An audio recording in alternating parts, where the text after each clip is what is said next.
All right, of course, welcome to another episode of the QuickSilva Show presents Who Is, and this one is a little different for me. This probably will be the first Who Is that runs 10 hours long. I'm joking, it won't be 10 hours long.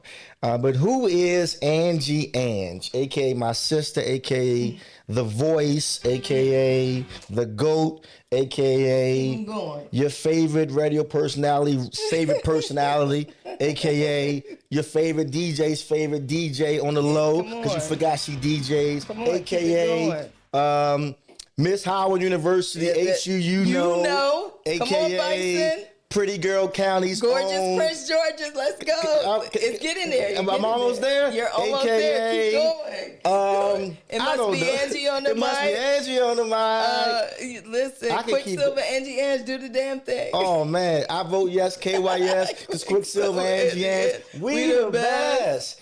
Angie Ange, welcome to the show. That was me. Welcome to the show. This is an I don't want to say humbling, but I'm honored to have this sit down because a lot of people don't know our history. So people know QuickSilva and Angie Ange. Some people know Angie Ange's radio career. They know QuickSilva's radio career, but I want to start day one with this. So day one, I can remember seeing this young girl. She had to be going to Howard University. She had these pigtails. Mm-hmm. And at the time, when I first came to Washington, D.C., I was on WPGC. I was on the 5 o'clock mix. It started off with me and Easy Street first. And then when they let Easy Street go, they brought on Adimu. Mm-hmm. So Adimu has this intern come in with these pigtails. Is that how I first met you? Was that around that time? I would say, yeah, that would be about it. I was a graduating senior at Howard. So this is around 05, 06? 05, yep. I graduated May 06, so yeah, it was like 05. When I met you, then we didn't have a real relationship. We spoke, but it wasn't. We didn't know each other. Mm-hmm. I don't feel like I got to know who you were until you became Flex and Reign's intern. Mm-hmm. That's when I saw that Angie Ange wasn't just an intern; she was somebody. She had her own. I had no idea about the Howard University Angie and how she was the queen of the mic. I didn't know that then. So then I hear about Angie Ange, and then. You started interning with Flex and Reign.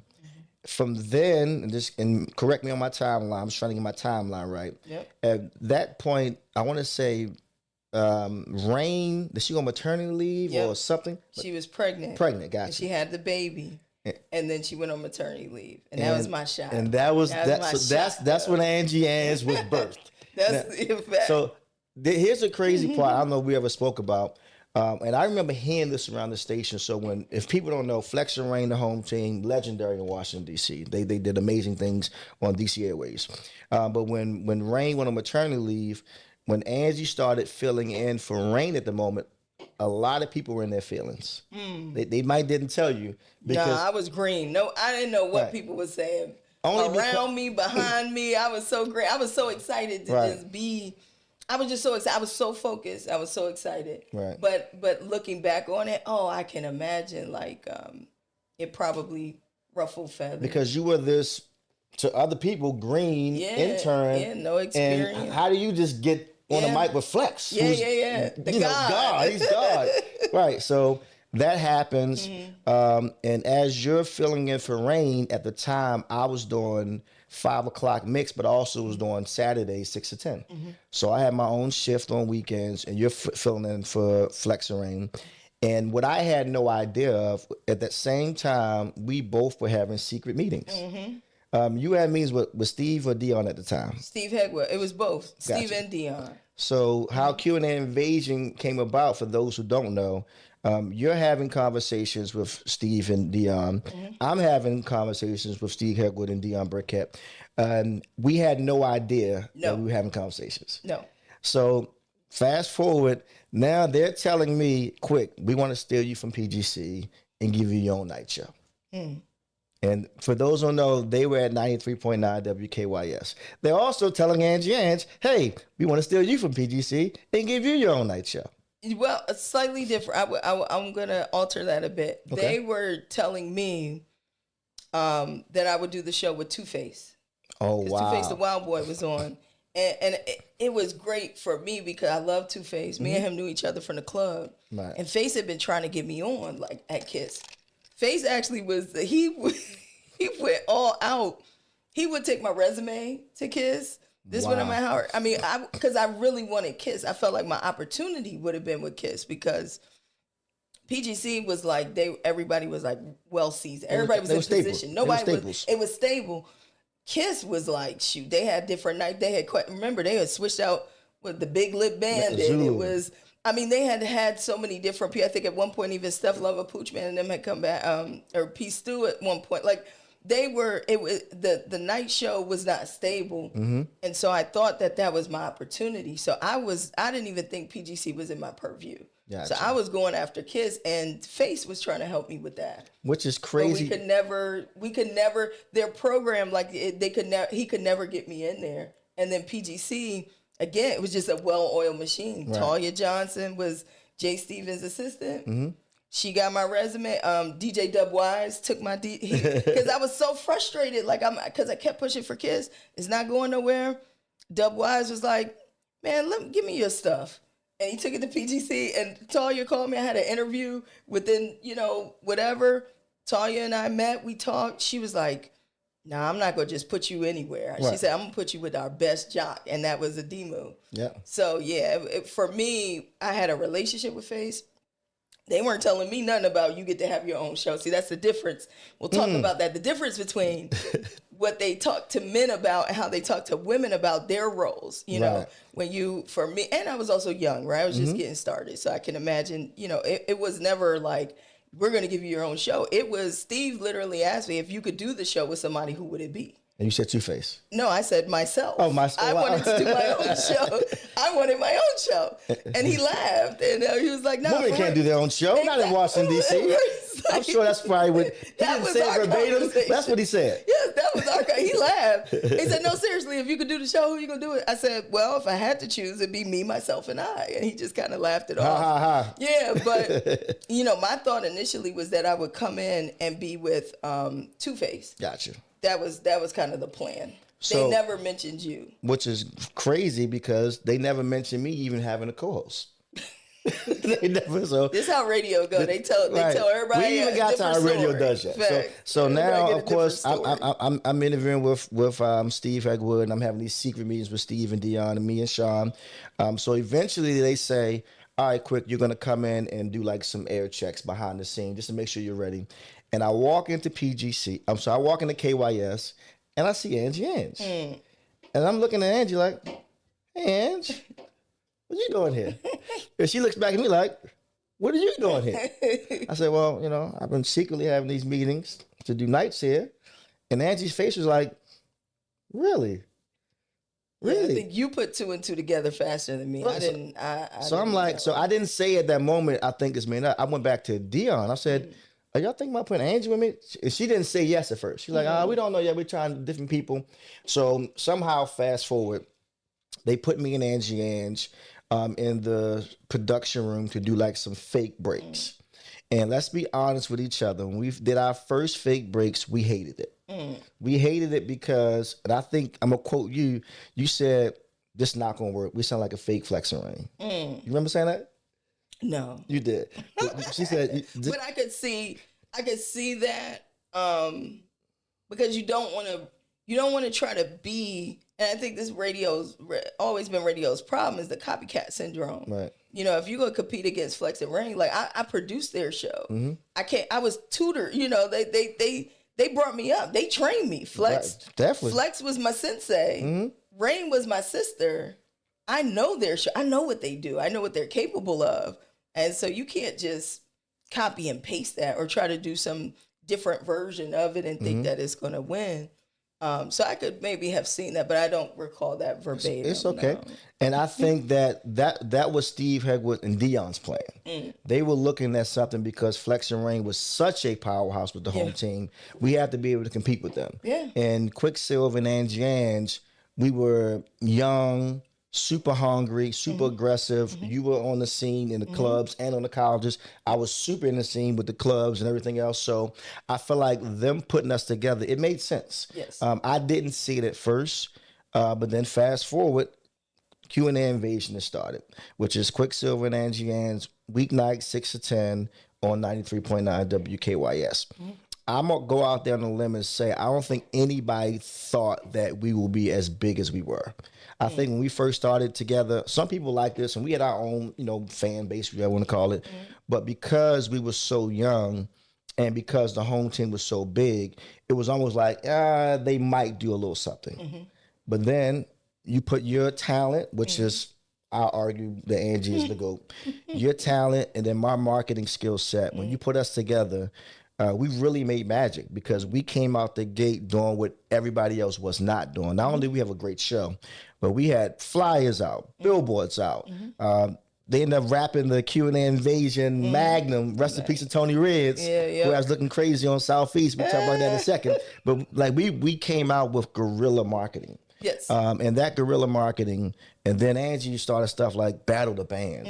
We were just doing so much that no one else was doing.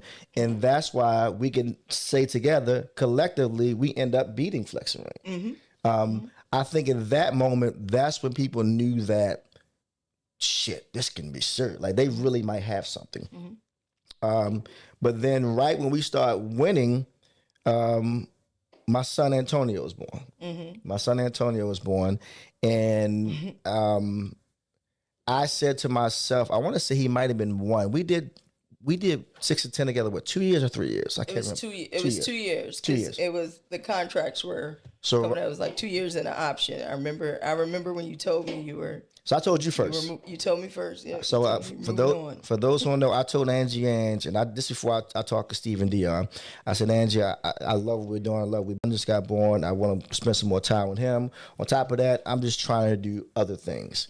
Angie, like, bro, do your thing. Absolutely. Like, and I know secret her mind. She's like, thank you. Get the fuck off the show, because now it's my show. That's what I thought. That's what I wanted. So that was the plan. So I go tell at the time Steve and Dion that I'm looking to now not be full time anymore, and I'm looking to step away.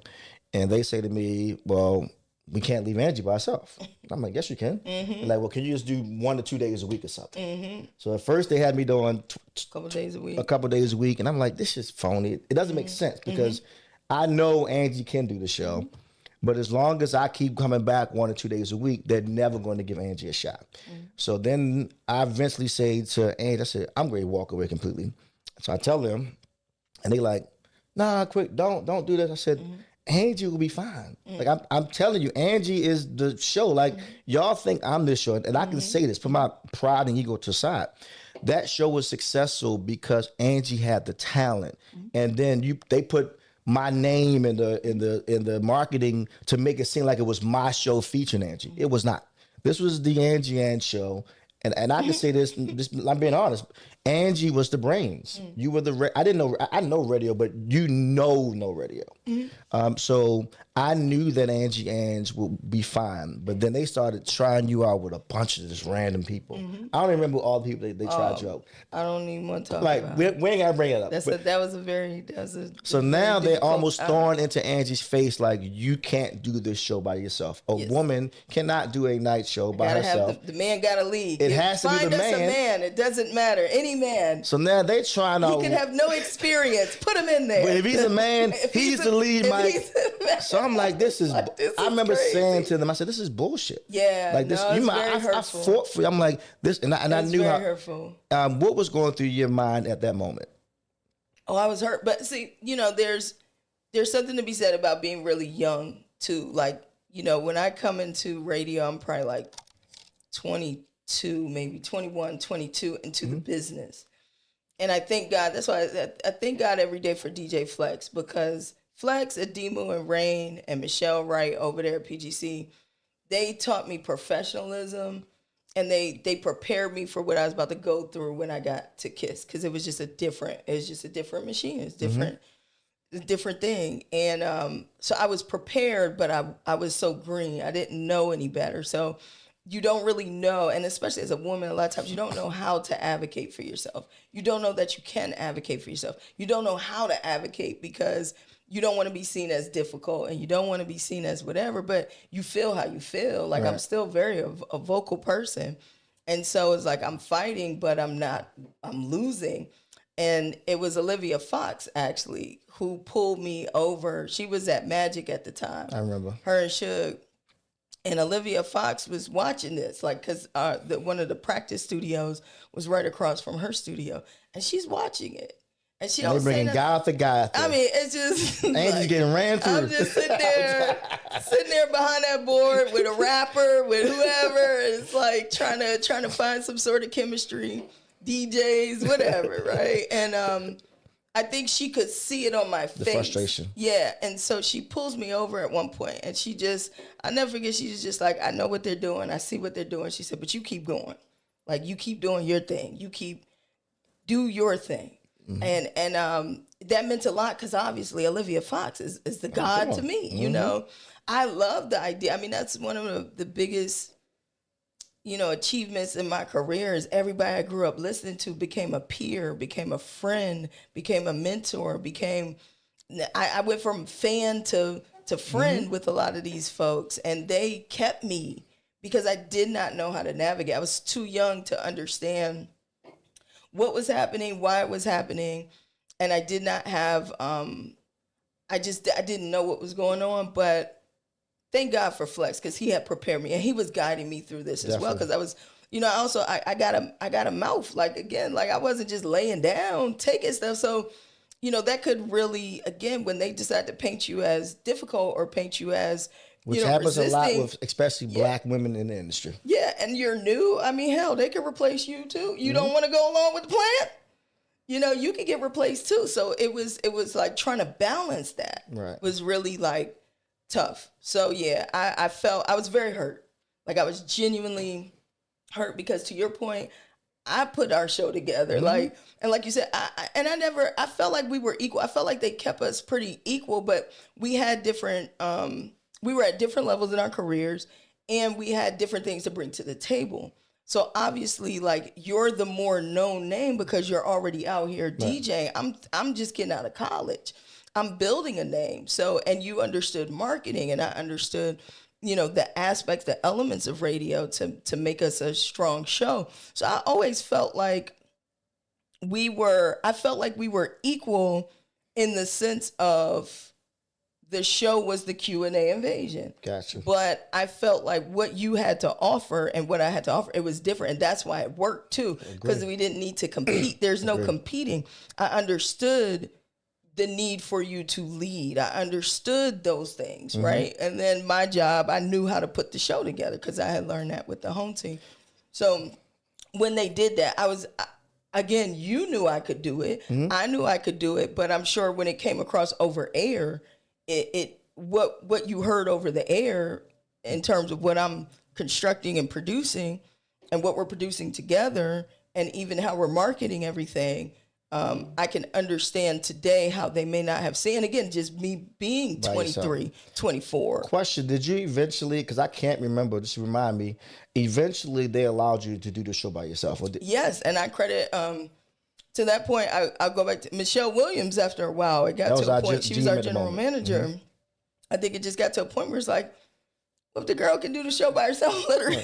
And it saves us money. Why do we, a GM gonna save money. So I felt like Michelle Williams after a while even, and again, I can't really speak to what was going on behind the scenes. I can just speak to my perspective of it and the people that I was talking to. And I had Nikki House was the program director at that time too. At KYS. Yeah. Okay. And so she was the one that had to kind of deliver that news and say yeah, you're not going to do the show by yourself.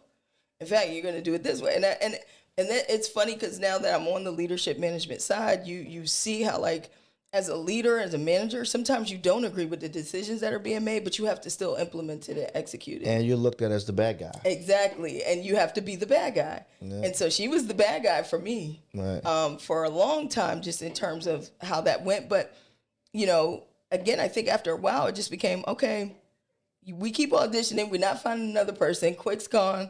He's doing what he wants to do. She wants to do the show. After a while, they just kind of left me alone. But that was also, I will add in Ill Will too. Rest in peace. So Ill Will sees all this too. Again, a lot of people were seeing stuff. at that point. And if you, to know me is to know, like, I deserve my shot. Ill Will comes to me one day and he's like, Ange, he's like, F all of them. I got the keys. You can say to fuck the me on the Hummer. radio. You can say it. Well, he's like, man, I got the keys to the Hummer because we had the Kiss Hummer. He's like, I could take it out whenever. He's like, let's go out.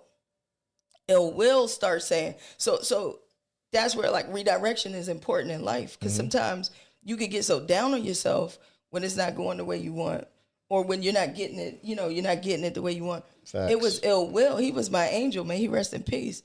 But he was my angel because he helped redirect that anger. I was so mad. So I went from being really hurt to being really mad. Were you ever mad at me? No. I know that. Because I think we understood. We understood each other. Like, but I knew what you were trying to do. You knew what I was trying to do. And I felt like we supported each other. The reason why I asked that is because I know that, I was advocating for Angie. Not that reason. Sometimes when people are angry and bitter at a situation, they become angry at everybody. Sure. So it can be almost like, well, damn, Quick, if you would have did something differently or navigated differently, I could have.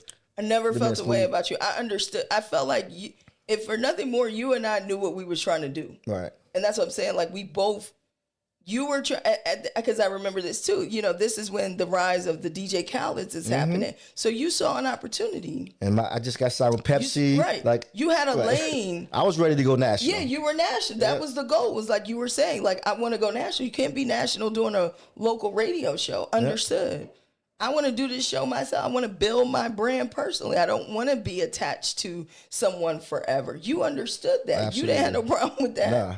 So I was never mad at you. And now the company, they were pissed, and the management, we can say and the leadership. Now. They were pissed. When I say pissed at me, I mean, I remember some of them saying, and I'm not gonna say it, but I can't believe he would do this to us. And I'm like, radio. This is the part that we can say now.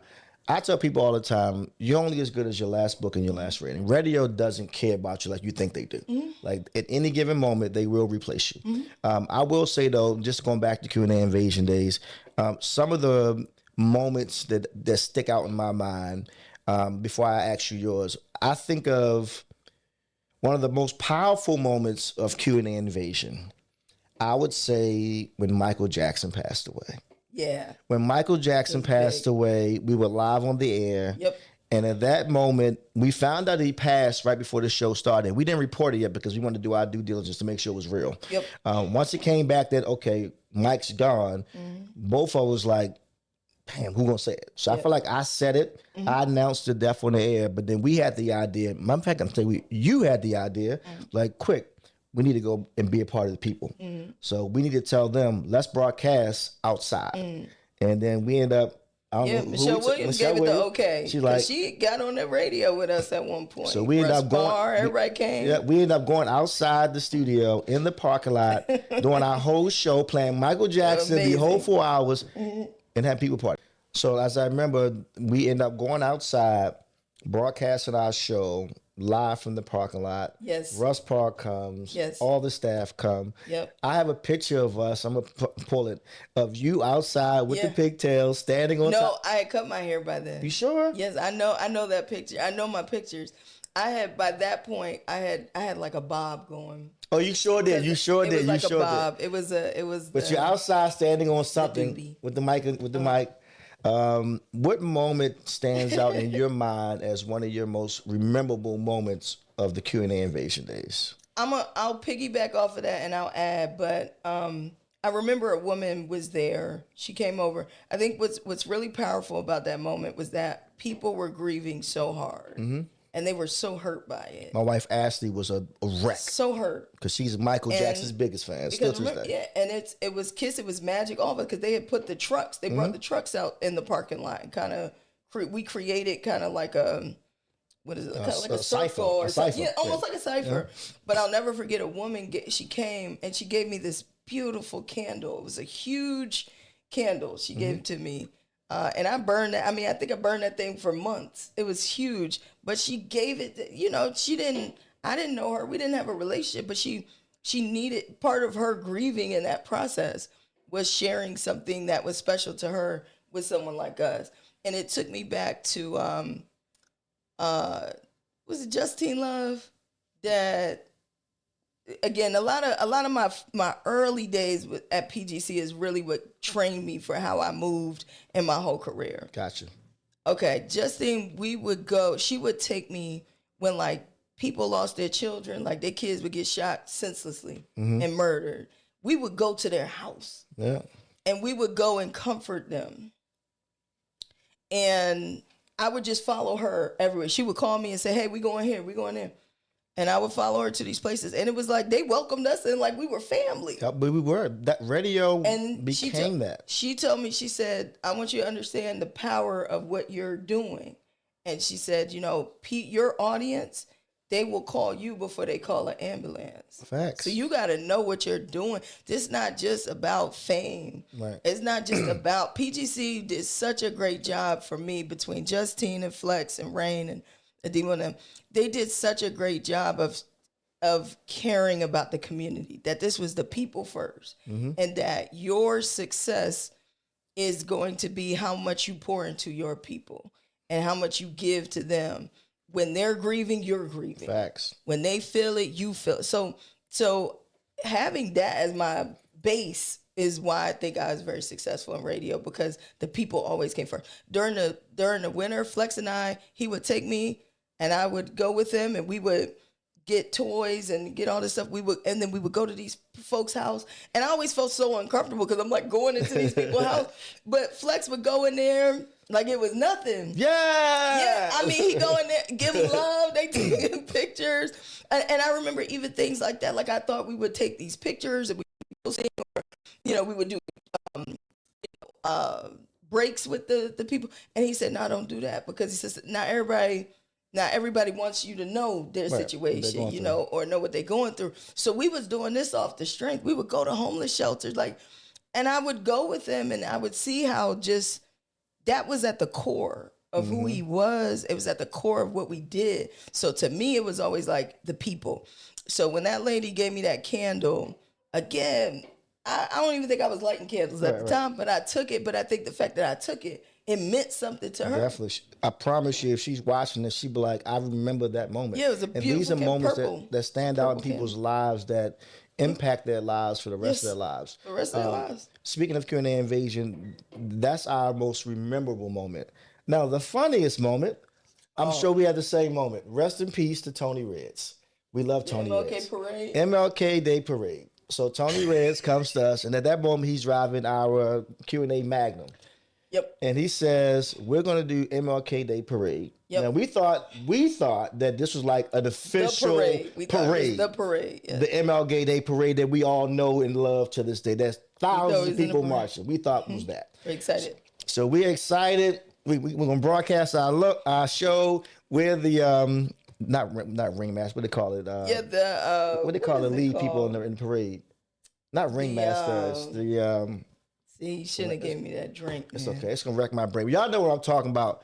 The Grand Marshal. The Grand Marshal. Right. There it is. We think it's good, because I was like, dang. That Grand Marshal is kicking in. Yes. So we think we're the Grand Marshals of MLK Day Parade, and we get there and it's just us. So we don't panic yet. We like, maybe this is the beginning of the parade. The people aren't here yet. So now we get to MLK Boulevard in southeast DC. Rush hour. It's 5 o'clock in the afternoon. So now, as we are on MLK, driving slow, waving our hands like we're presidents out the window, we realize, holy shit, there's no parade. It's just us. Yeah. Literally. People are honking behind us. There's a metro bus. Get the fuck out the street! And Tony Reds, he's trying to keep his cool. Because now he gets out the car and he's marching with us. He's marching. Yeah. And we like, oh, my God, we're going to get killed. Two others. Then at one point, I remember a marching band just zips in front of us and just falls out, and they start playing the drums. Yo, rest in peace, Tony Reds. It was. I don't think I ever laughed so hard. And you know what made it even funnier is Vic Jagger and James pull up. They sure hear did. us on the radio. Yes, they did. And they're like, oh my God. Vic and James still fry us to this day. Fry us. Like, what the hell was y'all doing in Southeast DC on Martin Luther King Boulevard by yourselves during rush hour, driving your car 5 miles an hour?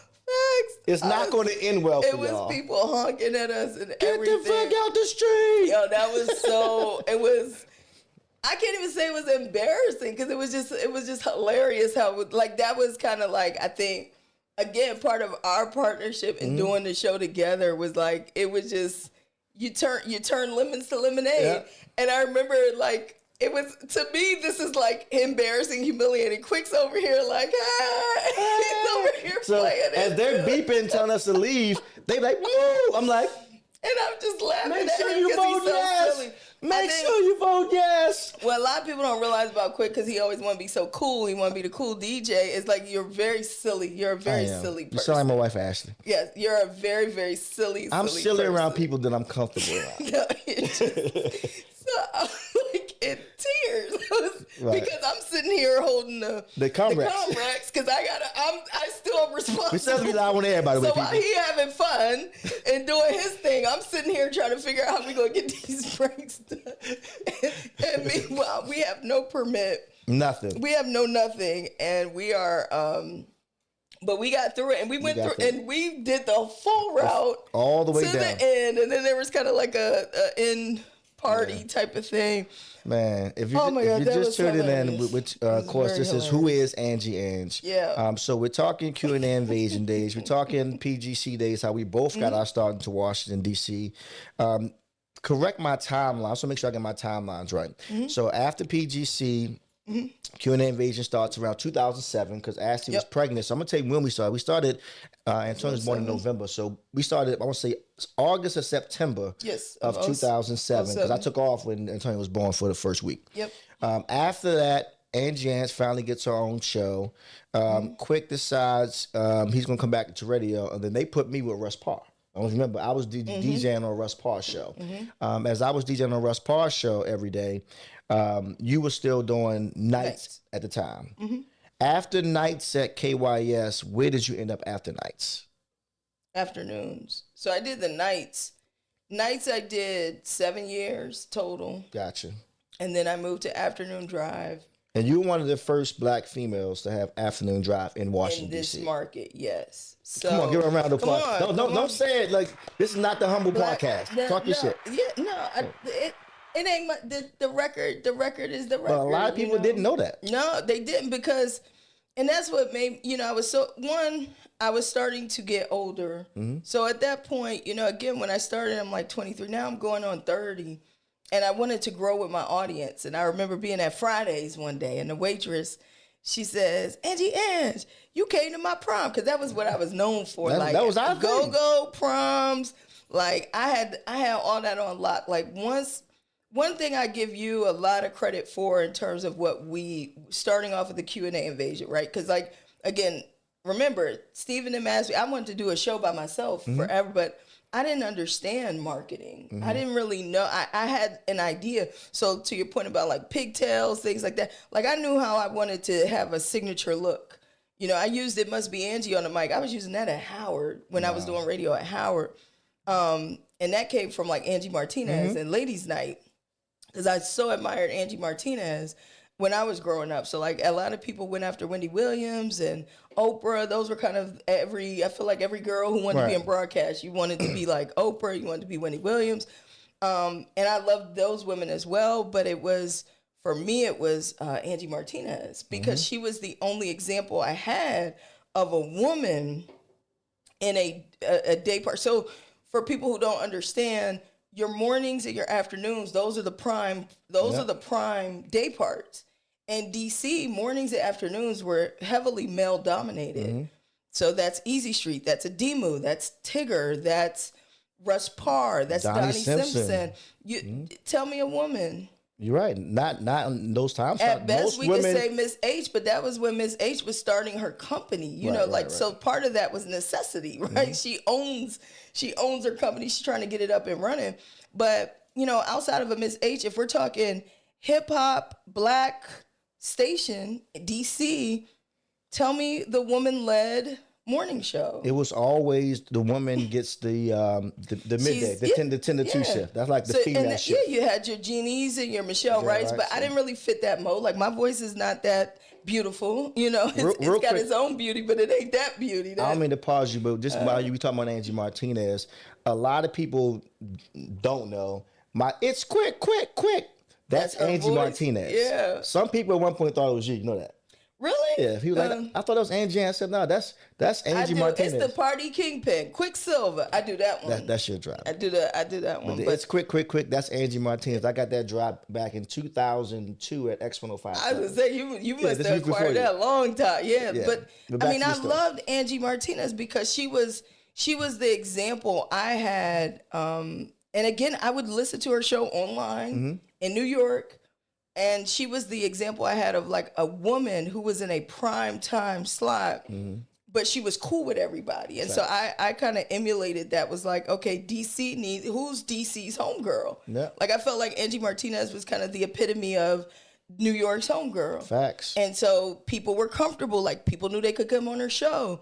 People knew she gonna ask what she wanted to ask, but she's not trying to set you up. Right, you know, she wasn't a shock jock. Yeah, she wasn't a shock jock, but she could still get shock jock level information. Yeah, by making you feel comfortable, just by sitting there talking to you. So I loved how she could just talk to folks, and I loved how respected she was. And so I wanted that in DC because I did not see that from a woman leading. Gotcha. And so I was excited to do the afternoon drive. I really wanted afternoons. And how long did you do afternoons? 4 years. And 4 years? Yes. And then wow, I was doing afternoon, and I was happy in the afternoon. And then comes you. What I do? I come after y'all blew up the station, the morning show. Oh. Remember, I'm happy. I wasn't going for no morning show. So then I was happy. I was in a great place in the afternoon. I'm doing Twerk Some Tuesday, Middle School Monday. We lit in the afternoon. So it's my fault. It's your fault, yes. I never knew. If we really want to, you want to know when I got mad at you? No, come on. This is the exclusive. You want to know when I got mad at QuickSilva. This is the sound bite. When you blew up the damn morning show. And don't blame me. No. Don't blame me. And now for those who don't know, and this led the show. And this is you were the leader. This is probably one of our first times vision. talking about this incident. So what you're talking about is the incident when it was me and I don't even want to say her name. Y'all know who we talking about. She was on the show with me as my Women's History Month. Now I call it Women's International Women's Day. Me and Bacon joke every day. That's Doomsday for us. That's D-Day now. So as we're doing the morning show, we have a skit that we're doing. So for those who don't know, and this might be my first time for people saying it, that was not real. Most people still to this day, they think that I really set somebody up and it was a real nanny. And like, this was completely something that was talked about before the show. Me, her, 5'9" at the time, our producer, Sherm at the time. We had a show prep before the show because the day prior, she had mentioned that she wasn't going to hire this nanny because of how she looked. She's like, I'm not having this pretty girl in my house. So we like, we got a great idea. Let's live in that moment the next day.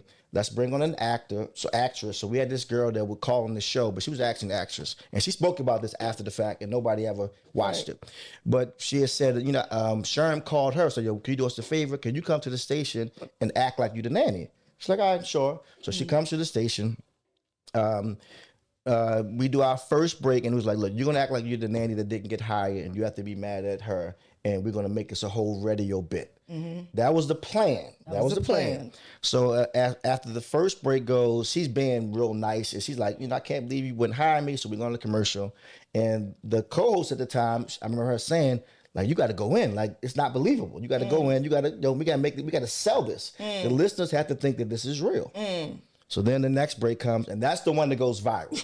So that's the one where when it got real. That's when now the girl's like, I can't believe you wouldn't hire me. And she's like, I said this. So now they're going back and forth. And me and Sherm, we back and looking like, oh my God, this is great radio. Like, this is, because now they're arguing on the air. And so now at this point, now it goes viral. So this is before the blogs got to it. So now our online numbers are going crazy. I remember J.R. Bang coming in like, yo, what are y'all doing in the air? Like, y'all have more people listening on the stream than we've ever had, ever. Like, what's going on? So then that moment happens on the radio. Then social media gets wind of the clips, and the clips are going viral. Like, I set her up and I brought the nanny in, which once again, this was not the real nanny. This was a actress, not even a paid actress. This was an actress that came on the show. But the virality was you and hers interaction. Right. So that's where it went. That's where it went left. It went left because it sounded like y'all had a serious problem. So I'm gonna tell you where it went left was when I say we, everybody involved knew that it wasn't real. However, her emotions got real. In that moment, like we had such a good moment, she never turned it off. So I remember after it got off, we were talking and we were all laughing like this was good radio. But then social media gets wind of it, and then Quick becomes. I mean, this is one of my first times getting canceled. I mean, I'm on every one blog. of my first times. Yeah, I've got canceled many times. But now another episode. Everybody's Quick is canceled. I can't believe he would set up his co-host. I can't believe he would bring in that nanny and set her up. What friend would set up? And I'm looking like, set up? This is not real. So then this is when I got mad for real. I remember the next day, and I can say it now, and who gets mad, I don't care. I remember now, because at this point, Jay Stevens was the program director at KYS. Jay Stevens, no, I'm sorry, J1 was the PD, and Jay Stevens was the SVP of programming or something.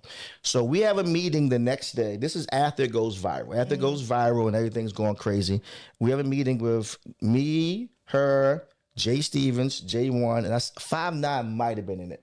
And in the meeting, I remember saying, and I quote, "Yo, we gotta come clean. We gotta come clean. I'm getting cooked. I'm getting cooked online. I mean, I'm not saying I'm getting cooked. I am getting cooked. My wife is mad. Everybody is pissed at me, thinking I did some fuckboy shit.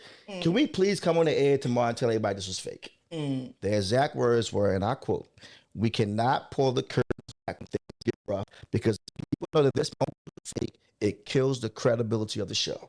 I remember saying, and I quote, F that. "Fuck no, you can curse me on the radio." I said, "Fuck the credibility. I'm the only one getting cooked. Like I'm getting cooked." You were getting cooked. So then I call you. I'm like, Angie, what the fuck am I gonna do? Like, I'm getting cooked, and for something that everybody who's involved knows it's not real, but we can't tell the public it's not real because if they know it's fake, it kills the credibility. So I remember coming to you like, Ange, yo, this is bullshit. Yeah, because they was coming for you, your family, like, everybody. And I knew you were definitely, that was like a side of you I had never seen before, and but I understood because I was so pissed only because no one had your back. Essentially, is kind of how I think you saw it, and that's exactly how I saw it. Like, this is a company that I gave my all to. I've been number one. I made this company more monies and ratings I can think of over decades, and now when a moment happens. Everybody throws Quick out to rock by himself. And I'm like, we were all involved in this. Like, I'm like, at the end of the day, I said, if you really think about it, I know a lot of people can't remember the moment. After that day happened, when she went live on KYS's live page because the person involved at KYS told them to go to live. Like, we have to live, because their whole thing was, we have to live in this moment. This moment is big. Well, that's what I think made it real. So I get a call, like, and this is how you got to think about how your audience is seeing you. Like, I get a call from folks like, "Hey, Ange, are you listening to the radio? Something's going wrong." Yeah. And so I think I came in. By the time I came in, it was you all's interaction. I had not heard anything about the nanny. The nanny was off by then. I ain't heard none of that. All I hear is you and her. And that ain't feel like no skit. Right. I'm going to tell you that. And as a radio person, sometimes I probably could have listened to the nanny maybe and caught it. But even for me, because I think I texted you while I was on there, but you did tell me like it wasn't real. But it felt real, and and the interaction between the two of you, I think there was other things in play at that point. Like you said, maybe it went left clearly, but it on the air, listening to it sounded real. Insane. It did. And it did make you sound insane. I know. Because again, it's like when you're saying things like "I let you talk" and that type, as a black woman, like that's a trigger in a lot of ways. Like, hold up, right? You know, so I remember like, it was just it felt very real to your audience, even if it wasn't. Or I think at some point, what started off as, like you said, not real. I think it became real because I think you all probably had. I think you all had feelings and emotions at that point. I don't know where y'all were at in terms of y'all personal relationship. Fine. Up until that moment, I'm being honest, and up until that day, never no real issues, nothing. That day took a left that no one saw happening. We had no idea that would become that. Because I honestly thought you were mad. Like, at least that particular exchange, I thought you were genuinely like... The maddening comes after the show. No. Okay. Doing everything. And then I think what made it worse, though, is like you said, when she goes on the live. So, like, even when you're telling me that it's all good, where I know what I'm doing type of thing, I'm like, okay. But, like, when she goes on the live, to me, I'm just like, this is real. Like, so, even when you're telling me, like, it's not real, it don't make sense. It didn't make sense. But think about this. It just didn't make sense. Think about this. Like, it don't look not real. Think about this. And I'm in my it. sister, right?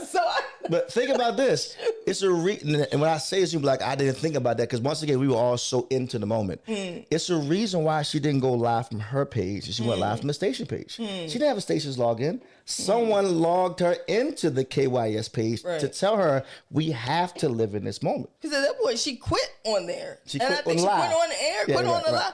So I mean, again, this is reality TV. I know what you're telling me, but I'm like, this don't seem.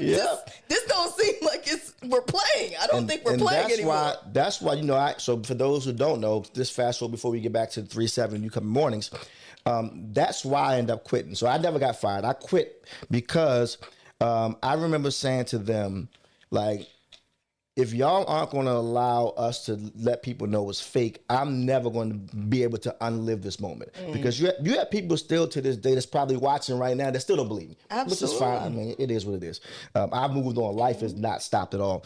But because of that, you have people that have formed an opinion about me about something that I'm like, I could have cleared up if we could have went back the next day as a group, all of us, and went on the air and be like, look, all right, y'all. This is really what happened. This was a skit. It went bad. It was a paid actress.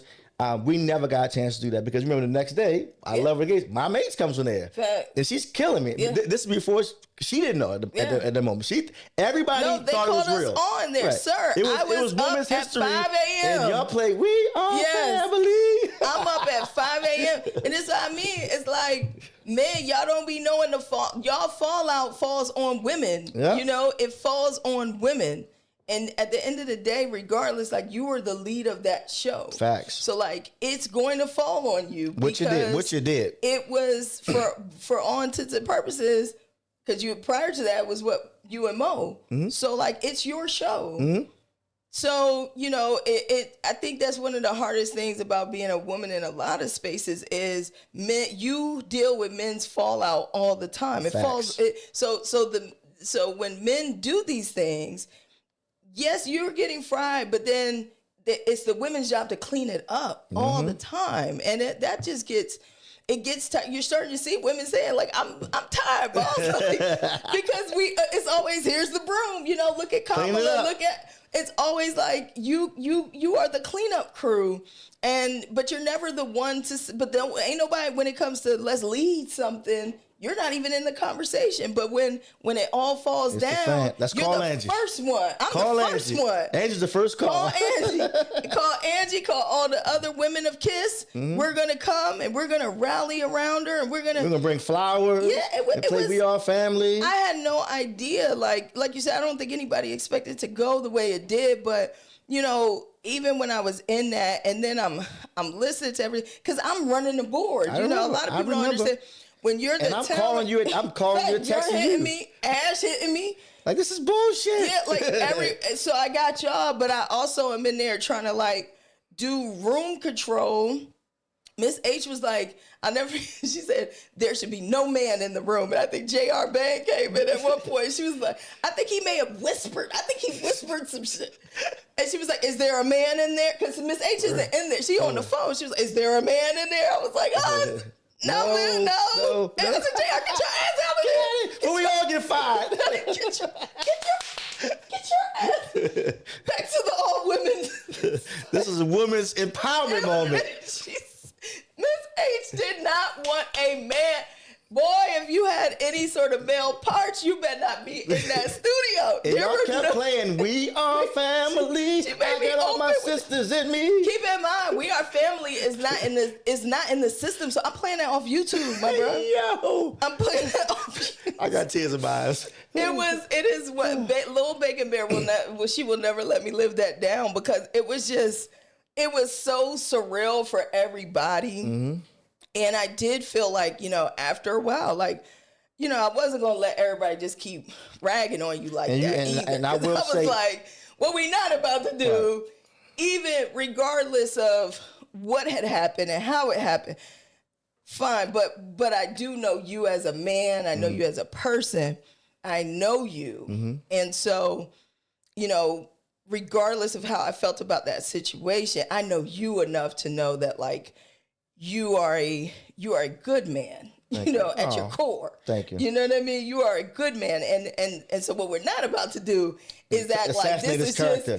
We're not going to act like this is just the person you are either. We're not going to go animal. I mean, I think the comment said he's a man who hates women. Yeah, he's a man that bashes women and he hates all. I'm like, no, we're not going to go there. With a daughter. What are you talking about? I hate my wife, my daughter. Yeah, it's like, we're not going to do that, because I've always felt, again, it's like, sometimes people can take a mistake or take a situation, and that becomes who you are. And I don't think that that's fair for anybody, right? Like, now, if there are consistent patterns of things, sure. And even then there's a way to address that. But I think ultimately, like, what I didn't want to do is we're on that air just kind of ragging on you. I think we didn't need to go that far. And, so I did at one point, like, I had to kind of be like, hey. I heard, and I will give you all the credit. And asking my wife, she definitely will, because at that moment when everybody was frying me, I remember Angie Ange trying to still defend. Like, look, I know my brother. Like, I know what y'all are saying, but this don't sound like. Yeah, this not really him. This not giving who the person I know. And so we can hold you accountable for whatever. Right. But I don't think that this is. Did I feel like you the character that I think people were trying to create? Right. I didn't feel like that's who you are. And I've seen you in multiple, not just with me, because sometimes we'll do that too. We'll say, well, he's not like that with me. Mm-hmm. And that doesn't mean he ain't like that either. Mm-hmm. Right. So it wasn't that. It's not just how you are with me. I know how you are in multitude of settings. And so it's just like, okay, like this we're not going to let this fully define, and it shouldn't fully define anybody. I agree. It should have been a teachable moment, like you said, that we should have closed that out. Mm-hmm. Now how it is tough, because I guess, I kind of think, I see what you're saying. I think from a business standpoint, like they said, the hard part about radio is it's theater of the mind. Theater of the mind. But we know that. The listeners don't know that. Doesn't know that. If I say it on the air, if I told you how much fake stuff be going on the radio, right? Like, the veil would be lifted, right? Some of our biggest DMs on the radio to this day is things that I made up, but people don't know. They don't know that because it goes over so well on the radio, right? So I can understand if we're talking business, and I think you're a businessman. Mm-hmm. From a business perspective, I do understand their conundrum of, if we went on air and said it was a hoax and it was a joke, a radio skit, right? Mm-hmm. And does that blow up your credit? That, because that's their theory, it's very possible. Mm-hmm. And if at that point you all don't have credibility, do we not have a show? And if we don't have a show, who about to do that? That was Jay Stevens, and their whole thing is that we can't. So what I will say is that since then, mm-hmm. when that happened, when Miss H, Kathy was we call her Miss H, when she found out that it wasn't real, it was a skit, to this day, she is the, outside of you, of course, mm-hmm. me and you never had to apologize, because we talk. Mm-hmm. Miss H is the only person during that whole situation that called me when she found out it wasn't real and apologized. Mm-hmm. She was like, Silva, she said, I just want to apologize for how we came off in the air, because I'll be honest. I didn't know. I thought this is what I heard this, and I got bits and pieces, and then what I heard I didn't like, and I was defending women as she should. I was defending my station, and she said, but then when I found out this was just a radio skit that went bad, she said I felt horrible. I felt horrible because I'm like, wow, like we really just went in on this guy, and it's so crazy still to this day. And this is how you know I'm a bigger man, and I always say God has a bigger plan for me, because since that I've elevated in every aspect of my life, right? When that happened, there's still people that I see every day, some that I even work with, that was going ham on me in the comments. Quit, piece of shit. I knew it. I knew he was this. He finally done. Cancel, blah, blah, blah. So when it came, I still see them to this day, and they think I don't know how bad they were talking about me. And I'm like, in my mind, I'm never going to give them a justification on, I know you was talking shit about me. Because I always say, when you're doing well in life, you don't allow people opinion to taint what you're doing or who you are in real life, as I say.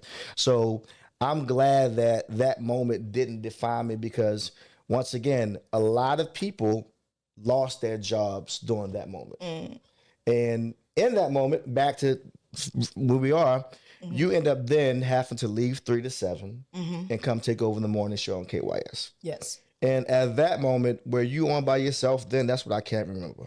Yeah, I was doing afternoons. No, on mornings, when they put you on mornings. On mornings, yeah. Well, I picked a team. So at that point, so when the morning I knew it was going to come. I knew it was going to happen, because I knew there wasn't really, once you left, there was no plan. There was no plan. And once I quit, I can say that I never got fired, by the way, people. From radio, whatever. I always quit. Yeah, so I think when that happened, I knew it was coming, and I didn't want it. I had no interest in it, especially when they're trying to go syndicated with things. So there's a lot more hands in the pot. And that was always the plan, just so you know, for the family in the morning. Yeah, it was supposed to be. We were supposed to be when they decided when Tom retired, and I think, and I think too, kind of going back to some of the criticism that you received, I think it did come from a place where, like, okay, well, if every time you have a woman co-host, it goes left, they start to think, is it you?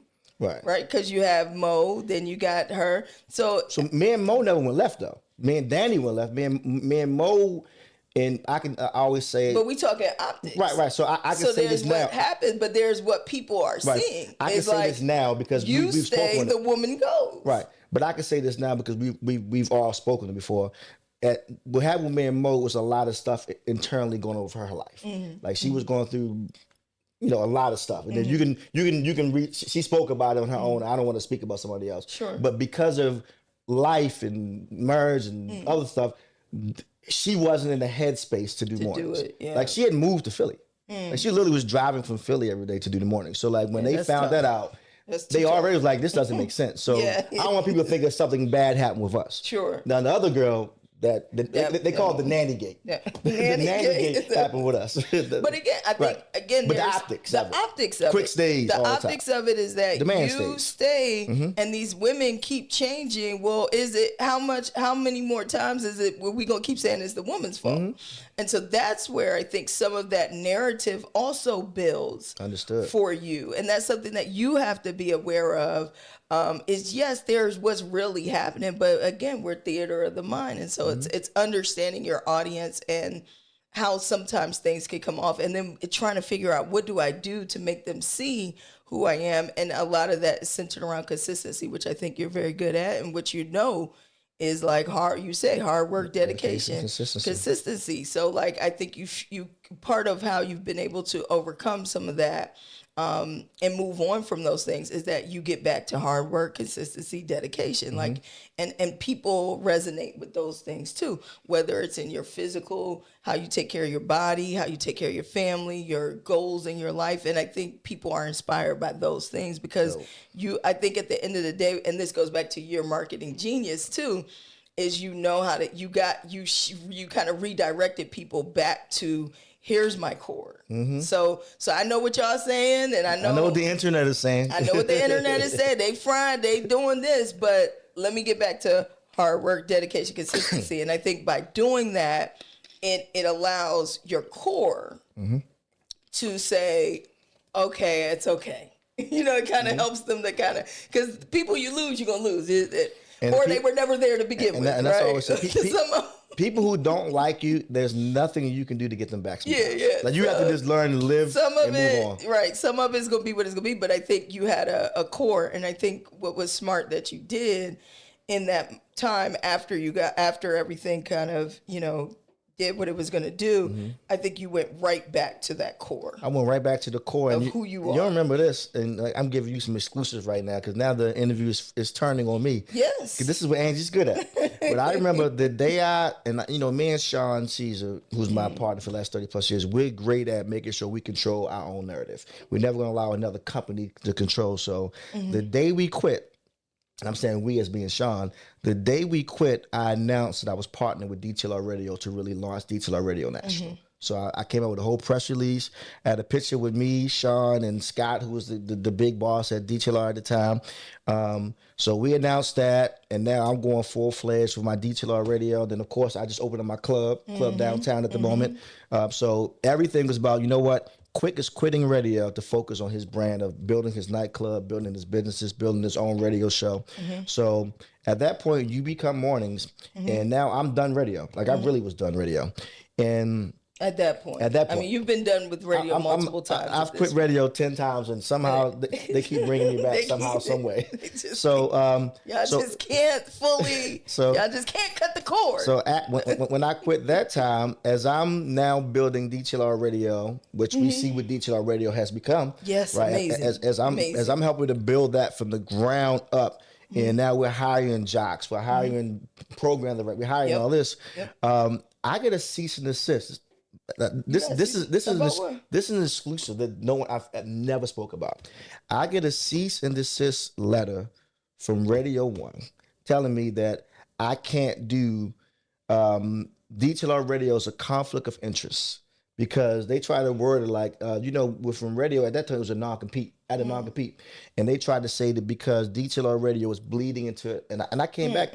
I said, DTLR Radio is not even we're a satellite radio station. Right. No, we just do such a great job of marketing, promoting that we've looked like we're bigger than some stations because if you go to an event, DTLR Radio has a mega everything, and then every other station has a cubicle.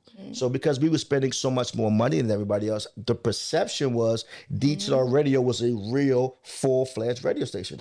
I got a cease, and I can say his name now because he's not there. David Cantor sent me a cease and desist letter. With Reach Media, Radio One said this is a conflict of interest. This is a breach of your contract. Even though you quit, blah blah blah. You have to wait. What's non-compete? I can't. Shoot, 3 years. 3 months. 6 months could be a year. So they sent me the cease and desist that I had to stop working with DTLR Radio, which I never have. I'm like, look, Sean, let's just fight it. Because now I quit and I got their attention. From that, as you're doing mornings, that's when I get a call to come back, and then they bring me back 3 to 7. And that's when I started doing 3 to 7. When I first came back 3 to 7, most people don't know, and I need your help to help me make sure I'm not crediting this wrong. They had me doing 3 to 7 on both 93.9 and 92Q at the exact same time, but I was doing 2 completely different shows. So different music, different features, different everything. Can I quote and say that I might have been I know I was the first person to do DC and Baltimore at the same time with the urban radio format, but was I not the first person on radio to do 2 exact different shows at the exact same time? Probably. I don't think anybody. I remember Tom Jordan once did morning. It's simulcasting. Yeah, they kind of were like. I feel like it was. But I wasn't syndicated at first. At first, I was doing 2 completely different. I was different music, different feature, different everything at the exact same time, and somehow, some way, I ended up winning. But I also think that was reflective of where the business was going, where the industry was going, and utilizing the technology. If we can't, at this point, radio continues to get smaller and smaller and smaller in terms of its ability to pay people, and what's going out versus what's coming in. So I think they had to get creative with, again, you have syndication, but then there are certain, I've seen in other markets where, because I would see that a lot in Ohio and the Midwest, where, you might have somebody who does St. Louis, they would do afternoons in St. Louis, and they might do nights in Cleveland, but not at the exact same time. No, that's the problem. So I don't know anybody, because I remember saying that. I said I don't want to say it, then somebody misquote me. I don't know anybody, and still to this day, that had to be forced. And in my mind, I kept saying they must be hazing me to see if I really want to come back. I don't know anybody who had to do 2 exact shows at the exact same time with completely different. But why do you think that was forced? Because I would think that would have been more of an opportunity for you, because you have Baltimore is a no-brainer. We get that, and DC was a no-brainer. So to be able to do both of those markets, I would think for you, I don't feel like that would have been something that would have been forced. I feel like that would have been something you'd have wanted to do. So I wanted to do it, and eventually I wanted to do one show in both markets. Right. But it didn't. Right, but I get how it wouldn't have started that way. It wasn't to be. But I think it would have moved it. So once I became number 1 in Baltimore and DC, then they said, we're going to take you from Radio 1 to Reach Media, and now we're going to syndicate you fully. But back to Angie Ange, because I don't want this to be about me. Back to Angie Ange. Well, the stories are intertwined. I think you have to. A lot of what was reactionary on me was centered around stuff from you, right? So me getting my own show, it doesn't happen if you don't leave. Gotcha. Me moving to mornings doesn't happen if I don't leave again. Happen. Right, because I certainly was. So every time I leave, Angie gets a promotion. So now, when I take his interview, it's quick. Every time you quit, Angie will go better in life. My question becomes, was that a promotion? Because I was very happy in the afternoons, and I like when I was building in the afternoons. I think I got called in to clean up. You did. And I don't think that it was it was we don't have anything. We don't have a plan. We don't have, so you're up, and do you want it? And at first I said no. But I think what ultimately made me say, okay, let me do it is, again, I go back to, for me as a radio lover of the art, I've studied it. So I knew that women led shows because I knew about Miss Jones and Philly and things like that. So I knew women did it, but I never saw it in DC, at least in my lifetime. So I said, if for nothing more, Ange, you have built up this audience of young people for the last 11 years. So that 10-year-old is 21 now. That these people have grown up with you. If you don't go do, and there's not a lot of women who get the opportunity to lead their own show. Do it so that it's in the books. Understood. For DC, for the market that you're from, because this is my home market. And again, I just hadn't seen it in my lifetime. So that's ultimately what made me do it, was that there just aren't opportunities like that come up for you. But I never really wanted to do it, and I was never vying for it.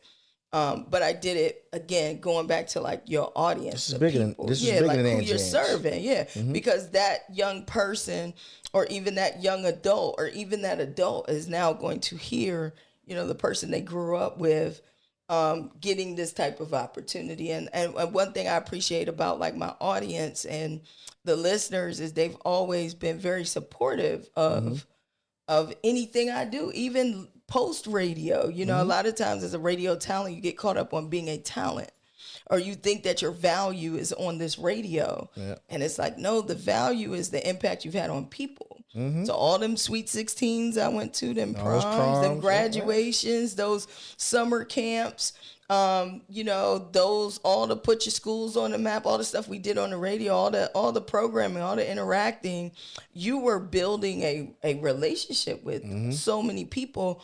They don't care about the call letters. What station you're on. They don't care about that. And especially as you get into, with where we're at with digital media, because now you can kind of carry that imprint. I remember growing up listening to radio, and people would it just felt like people disappeared. And I always feel like that's a really unfortunate thing that radio does to folks, is these people that you build this relationship with because you're listening to them every day. They get fired one day, and a month, and no one says anything. They go away, and you never know what happens to them, or they might pop up on the on Who Is podcast. Right. So I always felt like that was a disservice to the audience. But that's how radio business works. But now we can take our audience, with us, that core group, and they'll support you. They just want to see you do what you want to do because they're inspired by you, but it's not because of radio may have been how you were introduced, but it doesn't become like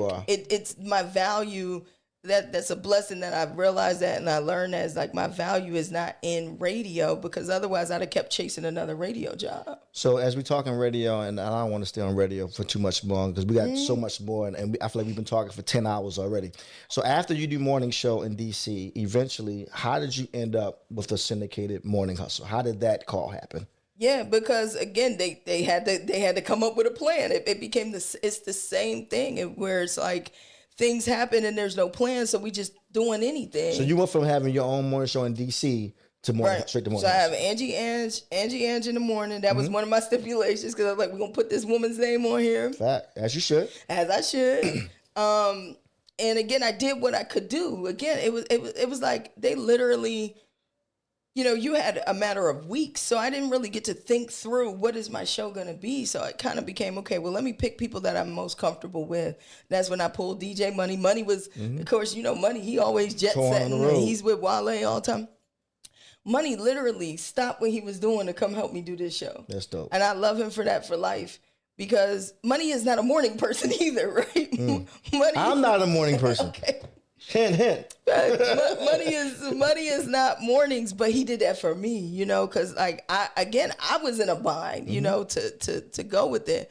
So we got Money, and of course I'm gonna pull Deja Perez because she did What's Poppin' for me, from the beginning. And so I felt like, okay, let me go with people that I can be comfortable with, and I'll try to figure it out. It's kind of like you're building the plane as you fly. There wasn't much guidance, J1 and I would talk through it, and shout outs to poster child J1, because he believed in me. Him and I had a great relationship. So he really believed in what I could do, and he believed in what he could do to help us win, I'm just like still feeling like the cleanup crew. I don't feel like I'm really in this position. Ange to the rescue, super Ange to the rescue. I was getting tired of that. I was genuinely getting tired of that. So how did the Morning Hustle come about? So the Morning Hustle comes about because Tom Joyner retires. So once Tom Joyner's out, Ricky Smiley was moving over to Tom Joyner, and so they don't have a viable solution for, well, who's supposed to take over Ricky Smiley's markets? And that's where like Head Crack came into play, because it was like, well, Head Crack has already been in the syndication space, so it made sense to them to say, okay, well, we've got Head Crack, build a show kind of around him, I think may have been the idea. And again, I can only speak from my perspective. I don't really, and what I was told. And again, in radio business, they tell everyone something different to get you to do something. So I don't know what all the truth is, and I won't get into all of that. That's but fine. All I know is I get, first it became, well, you need a stronger team. And I was like, okay, well, I started thinking about who can I get to be a stronger team. Morning Hustle is not a conversation. So I'm still building Angie Ange Morning Show. So then I called Jordan, Shorty the Prince. And I'm like, because him and I have a great relationship. And I'm like, okay, if I need a stronger team, and everybody loves Shorty. I love Shorty. Everybody loves Shorty. So I call Shorty. And I'm like, bro, come on back to DC and help me with this show. And, he was hard to convince, but he was I think he was skeptical, but he was willing to give it a try. And so he comes.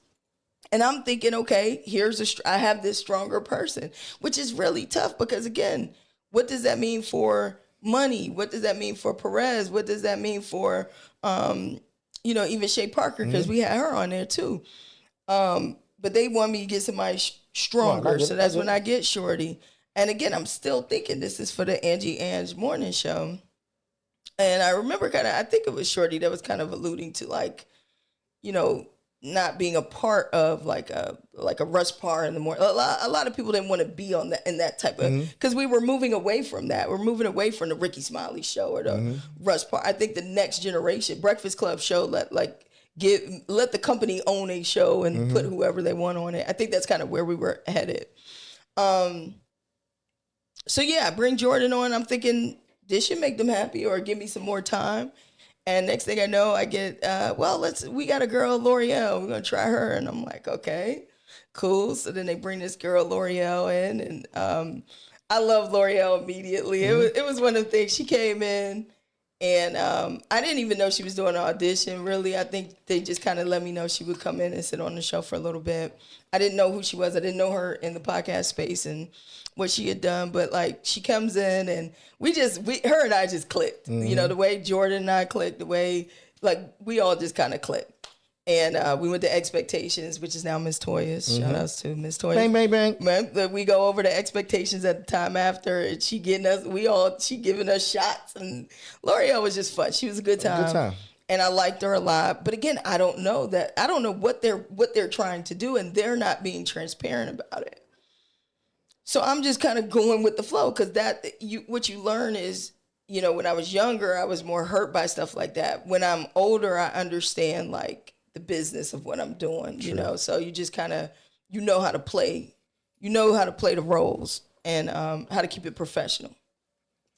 So then L'Oreal comes into the fold. Then they tell me basically that they just kind of bring me in there like, yeah, so we're gonna pivot away from Angie Ange morning show. We're gonna do Morning Hustle. A show. Yeah, it's just gonna be a show, and you know, it'll be you, Jordan, and L'Oreal, and that was tough, because again, I'm building, I'm investing, I'm putting my time in, and you know, I'll never forget the one of the executives is like, you know, we got to stop the bleeding, and I'm like, what bleeding? I was saying that we're bleeding. What's the bleeding? But that's what they do. They'll create a narrative to kind of say, like, this is why we've got to do this, versus just saying, you know what, Tom's out, Ricky's moving over.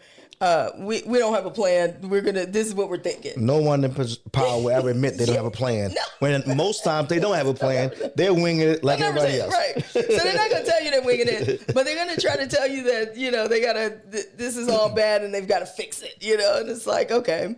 And so I was really, that just, all of that caught me by surprise. But now I'm in this position where it's like, now I have to, you're asking me to go from the show I'm building to build us a new show, come up with a name for it, come up with the ideas for it, do all this. And I'm like, yeah, that was hard. I'm gonna be honest. Like, yeah. And again, I'm older now. So it's like, you can't just tell me anything and think I'm about to just roll. So that was very difficult for me, because it's like, you know, one, I felt very blindsided by it. Because you were expecting the Angie Ange show, not someone trying to make you an ensemble cast. Correct. And it's like, if that was what you wanted, that's what you wanted. Cool. Mm-hmm. But like, say that then. And it was kind of like one of them things where it was just like, they brought me in to say it, like, and then it's like, and you're going to help us build it, you know? And it's like, wait, what?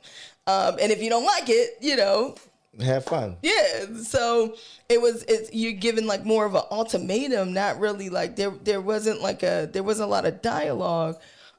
Again, as someone who's now in leadership and management, you know, I still don't agree with how that got done and how all that went down. But I also kind of have a different perspective, because I can also understand how when you don't have a plan, you're just doing anything. Facts.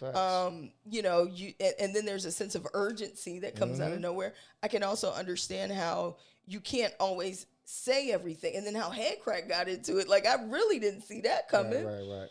Because then we see Ricky Smiley say, well, Headcrack's going to have his own morning show, you know? So, okay, great. Go have your own morning show. Next thing I know, they're like, hey, you guys want to do Headcrack's weekend show with him? And it's like, so then that's when Jordan starts getting like, something is a little off here. Because you have now 3 strong leads. You have Headcrack. Yeah, we're all Angie leads. Ange, Everyone is Prince, a lead. and Headcrack. Yeah. And all 3 of y'all in your mind think that this is my show. Well, at that point, I know it's not my show, gotcha. Right? Like, this is not my show. Because this is not my vision. But again, I understand mornings is a lot of hands in the pot. It's a lot of chiefs. And that's part of, if you're a talent, you gotta understand that it's gonna be a lot of chiefs, a lot of chefs in the kitchen. So I didn't feel like it was my show. I kind of could see what was happening. I was more so trying to just navigate at that point. Got you. And keep in mind, L'Oreal is a lead too. She's a lead in her own right. She's not. She didn't have the radio experience, but she was, for her podcast and things. She was a lead. She was a lead. So now all of us are leads. And again, it was just the transparency wasn't there. And it's like, again, if you'd have brought all of us together and asked us what the morning hustle was supposed to be, I think you would have got 4 completely different answers. Right. Then add in Billy Sorrells, because they keep thinking they need a comedian. That's right. God forbid you do a morning show and you don't have a comedian. So that leaves us. Was that 5 of us? Yes. And it's funny because L'Oreal, she always would send me this. Every time somebody dropped off, it was like she would send me this graphic that her friend made that it would be like, Boys to Men, it's so hard to say goodbye. And you would see our group picture like somebody disappears. so like we dwindled down. But that's what happens when there is not strong leadership, direction, and transparency, right? Facts. And that's kind of what we all got caught into. I think we all got told different things. And then, imagine the other part that was just off is like they moved all three of us down to Atlanta. Well, Billy, that's 4. So I've never moved from this area. I grew up. I'm from here. Pretty Girl County, DC, Maryland. I'm for the real. voice. Yeah, the voice in real life. So now you're good. So now you've told me I don't have my own morning show. You're no longer the voice. You want me to build? Your voice don't even matter. You want me to build a new show for you, with people that I've acquired or gotten for you, and now you're saying, oh, and by the way, you're going to move to Atlanta, and then there's another lead down here, and he's going to run that show. Jesus Christ, that's a lot. Like that's a lot. Where it's just like, and it happened so fast. Everything just happened so. I mean, Angie Ange morning show maybe was a year or so, and I mean we did a lot in that. But next thing I know is like, boom, boom, boom. You got to go find an apartment in Atlanta, and I'm like, Atlanta. So and all my family is there. Everything is here, but that's also radio, and you got to understand how to navigate that. So next thing I know, I'm in Atlanta. I'm trying to find an apartment. But at that point I said, yeah, I'm out. Like, I'm ready to move on. So you did Morning Hustle for how long before you quit? I guess it's like another 4 years. 4 years? It was that long? Yeah, because we were in the pandemic. I don't even know. I left in 2022. So take me through the moment when you realized that. Because when your thing happens, what year is I it? can't even remember. I'm being honest. I can't remember. It was before the pandemic. So your thing happens, then I come in. I do my show for, let's say, maybe a year or some change. And then we did then it became the Morning Hustle, me, Jordan, L'Oreal, right? Mm-hmm. Then it became the Morning Hustle Atlanta. Right. And then the pandemic hit. So we go down there in 2020. So I had to find an apartment. They literally gave me we had one time to go down there in December. I had to go find an apartment. Shout out to Jordan because he knew my spirit. I was messed up. Like I was just like it was just too much. And it's allowing the person. Yeah, and and I didn't even know how to I have houses. Like I don't know how to find an apartment. Like I've been so far removed from that whole quest. So I'm just like. It was a whirlwind, but he called me. He said, Ange, I know where you looking. He said, I'm out here though, because he know me. Like I need to be in woods. I need peace. He's like, I'm out here in a nice part, Smyrna. He took me out and it's by the Battery in Buckhead, and it was a beautiful place, Chattahoochee River. He said, I think you might like it out here because I'm looking in the city. Think I need to be close to the station. I don't want to be in nobody's city, but like I don't know what to do. And Jordan, he called me. He was out there. He said, I think you're going to like it out here. And I came out there and found me an apartment. Dope. Cool. So get out there. Had to move. Had to be ready to go in January. It's January 2020. And this is God. This is all God. I say this to this day. I moved down there. Again, in my head, I know, like, this is it. Like, right. I'm like, all right, I'm going to do this. Because what made me, a lot of people might say, well, why do you keep going with it? Well, because ultimately I said, well, I'll get the syndication stripe. Mm-hmm. So once you're a syndicated radio talent, whether you did it a year, 3 months, 2 years, you're a syndicated radio. You're nationally syndicated radio. So I said, well, let me just get the badge and I'll do 2 years. And at that point, I was also transitioning into production. Mm-hmm. So between me and my partner Zeppelin. What up, Zepp? Yeah, we were already. Zeppelin had introduced me. He's a young kid from Georgetown. Came under me, and he had introduced me to the world of production. Mm-hmm. I mean, he was on the podcast before podcast was the podcast, and he's like, we need to do this. And him and I, we did podcast. We got podcasts that's so old, you can go on YouTube and see stuff. We were just experimenting with things, and I loved his vision. And so Zepp even came to Atlanta with me because it was like, at that point, my head was more on production anyway. So I'm like, okay, let me use this time. All the production's being done in Atlanta. Let's go to Atlanta. Let me try to learn something. I don't have to be stuck. I don't have to be stuck thinking so much about radio. Let me use this as an opportunity. They paying for it. Mm-hmm. So I said, okay, they're going to pay for it. I'm going to do my role. I'm going to get my nationally syndicated stripes, and I'm going to go build in Atlanta. And that's where I really got into production. So here's the question right now. Angie Ange gets her own morning show. She goes to Morning Hustle, gets bamboozled. I'll say it because you don't want to say it. She gets bamboozled into the Morning Hustle. She then quits Morning Hustle. You didn't get fired, by the way. You quit. No, I left. Yes, I left. I You left left. on my You own left on good accord terms. in 2022. Right. Yeah, So I cut my locks. Right. I was in a different place. I was different energy. I said it's time to go. Yes. So Angie Ange leaves on her own accord radio. On good terms. Like I loved everybody. Just this ain't for me anymore. Understood. Here's the question that everybody wants to know, and they've been waiting for this one question the whole interview. Will Angie Ange ever do radio again? You can never say never. I be popping up on HUR. I be on 96.3 every now and then. But no, I don't. Full time. Could you see if Angie Ange got offered right now, Angie Ange morning show syndicated, would you take it? No. I'm in a different headspace. I have two. So you're done radio. I have two Emmy awards right now. Come on, talk your shit. Talk your shit, man. She's fatty talk. Get another shot, yo. She talk more shit. I'm just saying, I have two Emmy awards. Like, I'm not worried about y'all little radio shows anymore. So you're done radio. I love radio. Full-time radio. You're done. I love radio for life. I do voice some of the Right now, stations. you're going around. You're beating around. This is a yes or no question, Angie. Ange, I know you, every now and then you feel it. HUR here. You never know. At the end of the day, I think. So you get a call right now. You get a call right now. Right hey, now, Ange, no. It's an absolute. Come do morning. Come do DC radio right now. But if Miss H called me and said, Angie Ange, would you like to acquire Radio One? But you better call me first so I can buy it with you. Then I'm gonna say, let me call quick and we'll have a business meeting. That is where I am now. So if you have no desire to come back and work for somebody in radio. No. Gotcha. No. I did what I wanted to do in radio. I'm blessed. I had an amazing career. I love Radio One. I love what I was able to do with PGC. I love WHUR 96.3. I'll always love the art of radio. I respect it. I'm damn good at it. You're the best. Even if when I'm out of practice, I hop on that radio. I'll be like, damn. Like, you shit. You can say it. That girl's still good. You are. That girl good. You are. So, Angie, for those who don't know. I don't have the desire. For those who don't know, you just kind of gave a shameless plug. You have 2 Emmys. How did you get 2 Emmys? For what? Because I'm the director of content at WHUT, Howard University Television. So, when I left in 2022, I was kind of on a hiatus. I said I didn't think I didn't think you was done. No one thought I was done. They was waiting on my next move. Where you gonna be at next? I think that was the general consensus. But for me, I was thankful. I was so thankful. I had an amazing career, and I was ready to move on to my next thing. Again, I think what's hard for people to understand is I was inspired by Miss H. Miss H owned radio stations. She wasn't a person she did the personality thing, which she had to. But she owned radio stations. And that's where you are at this point. That was my head. I wanted to own. When I would watch Oprah, I remember all my girlfriends at Howard, again, everything was Oprah and Wendy Williams.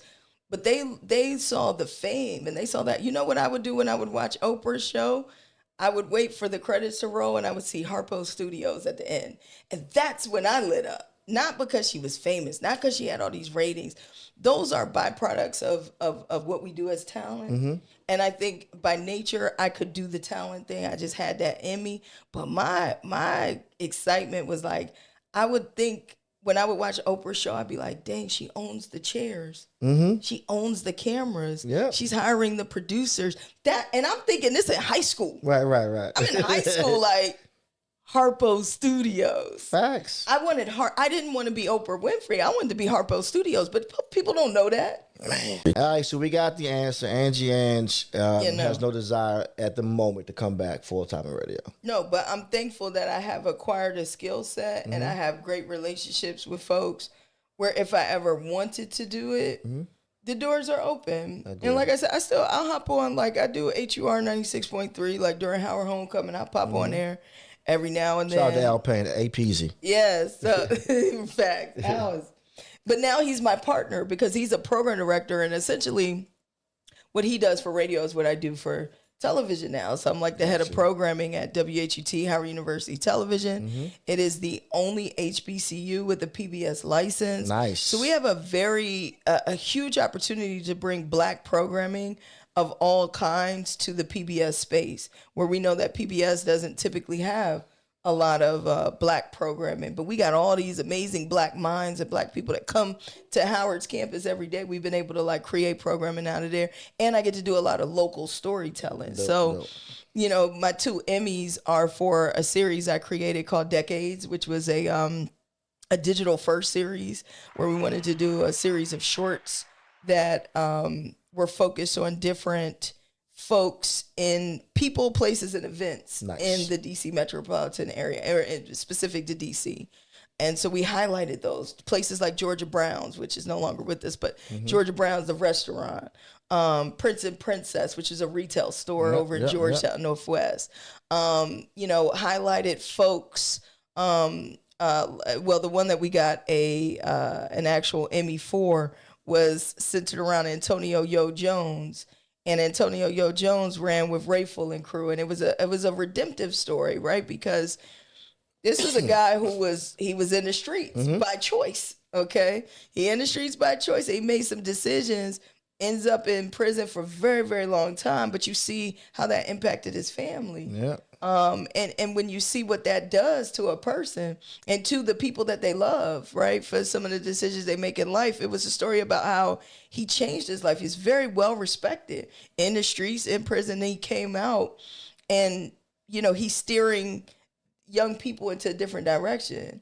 But we told that story in 12 minutes and won an Emmy for it. Wow. You know, another round of applause, ladies and gentlemen. Like, so then you asking me about a damn radio show. Like, now I'm over here telling real stories, but all of that goes back to who I am as a person and my mission, my core as Angie Ange. You know, Angie Ange isn't just radio. Angie Ange is a storyteller. Angie Ange is about people. She's an educator. Like that all of those things, as long as it's in my mission, I don't think it matters what medium I use as long as I stay on brand with my mission. Gotcha. And so my mission is to tell those stories. We got the other Emmy we got was for a piece we did on Kamala Harris when she brought her campaign to Howard for election night. We covered just election night. It was HQ election night in America. Yeah. And you see that roller coaster ride of like all the optimism and some of the students they were very critical, you know, or not sure if she would win or not sure if they were really for her. You know, so you see all of that and then you see all the optimism, right? There's a lot of people coming up on campus. Everybody's all excited. And then you watch the night, like the energy of the night. We're all out on the yards. It's thousands of people out on that yard. You watch that thing go. It was like a roller coaster ride. It was. I remember. And then it just, the way it fizzled out, and then seeing her come out the next day and give her speech, and she just looked, you know, just the defeated way she looked. Because again, it was like, here you go cleaning up because, you know, so-and-so didn't announce this in this way or whatever the case is. And I think so many people resonated with the piece. But it's an emotional roller coaster. That one got an Emmy. I have great partners, Mecca Filmworks, T.L. Benton. He's a Howard alum. Nice. So I get to work with Howard alum. I get to work with people like Mustafa Tariq, who runs a page called DC Decades. Again, I met him because I had put together a podcast called Homegrown, and WHUR let me use their space to do the podcast. Nice. And that's how I met Mustafa, and I saw his page. DJ Iron put me on. That's my guy, the and big daddy. Iron tell me, he said, man, you should get this guy Mustafa. And so we put him on the podcast, you know, just to get his stories. And I'm looking at what he was doing. So I took a guy that he has no experience in television production, but yet he's doing production. I love in many ways. You take a chance on people before, and I think of all the people you mentor, just to give you some more flowers, even the little bacon bears of the world. Yeah. Like Angie Ange, what I've always loved about Angie Ange, not just my sister, an amazing talent. You've always poured into others for them to become better. A lot of people become intimidated by the next generation, but they don't want the next generation to shine, or they don't want the next generation to surpass them. I've never gotten that from Angie Ange. It's always, if you talk to anybody and they'll say Angie Ange, if you ask for help, she will help you. Yeah, I'm an advocate. Yeah. I'm an artist advocate to the core, and I'm an advocate of the next generation, and I want them to win. Facts. And so it's like, if Flex didn't put me on game, if Flex and Rain and Adimu and them, if they didn't give me game, I would never be in my space. So it's like, I'm going to give the next generation, and I want them to win, because I did not want to be sitting here. I thought I did. I did think, because you look at Donnie Simpson and Russ Parr, you thinking like, I want to be, that's the goal. I can be that. I could be there. I could be that. Steve Harvey has a saying that said, old is the goal. Yeah. Like you want to be old, rich, and still doing it. Yeah. But for me, I would say I want to be old and putting all generations in place and not doing the work. Like, let them do the work, because they got the energy. I don't have to say, I don't got the energy. I can't even follow the music really. Like, I be so, like, when I tell you, like, I can't keep up in that sense, because that's not really my interest. And I'm okay with that, because the next person that does, I want them to do it, but I think they need guidance. Like, I needed guidance. And somebody was there to give me guidance. So now I got to give someone else guidance while they have all the talent in the world. But if you don't know how to navigate this business, it's going to eat you up and spit you out. Facts. So here's the question. What is next for Angie Ange? You've done radio. You've done TV. You're doing TV. Yep. You're an entrepreneur. You have ownership in Miss Toys, for those who don't know. Like, you're doing all the things. You've done real estate at a young age. What's next for Angie Ange? And this is why I don't like to do podcasts. This is not a podcast. This is you talking to your brother.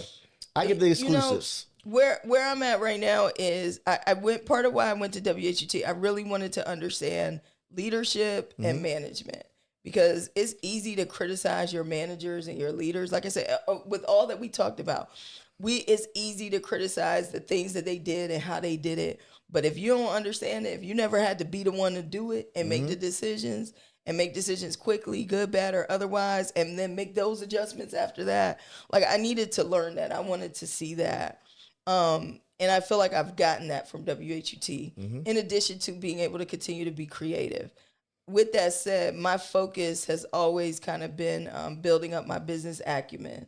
So part of being an entrepreneur or investor or whatever, you got to kind of know what you want to do when it comes to business. So that was some of the best advice I got was like, what do you want to do with the business? So if you're not an operator, then you may not want to invest in something where you're going to have to own, right? Big difference. Own and operator, two different things. And they're different. And some people do both. Completely different. Right. Some people do both. Some people own. Some people operate. Some people do both. Over my business journeys, it has become learning what it is that I want to do when it comes to going into partnerships and business, being clear on that, and then executing. So at this point, I'm opening a new spot with a partner. Her name is Rhonda Fox. Nice. Rhonda Fox is an attorney. She's a mastermind. She's been in the political and sports space for quite some time. She had an idea. She wanted to go into entrepreneurship. She wanted to do her own thing. Now, I don't usually work with like first-time entrepreneurs because, again, I'm not an operator. Right, I get it. So I tell you, I tell people I got three things. I've got credit, I've got credibility, I got cash. Those, if you know, you know. You better know. Yeah. So when you come to me, that's what I have to offer. I'm not going to be there every day. Yes, I can't. Sound like me. I got more other stuff than time. I ain't got time for nothing else. I can't be there every day.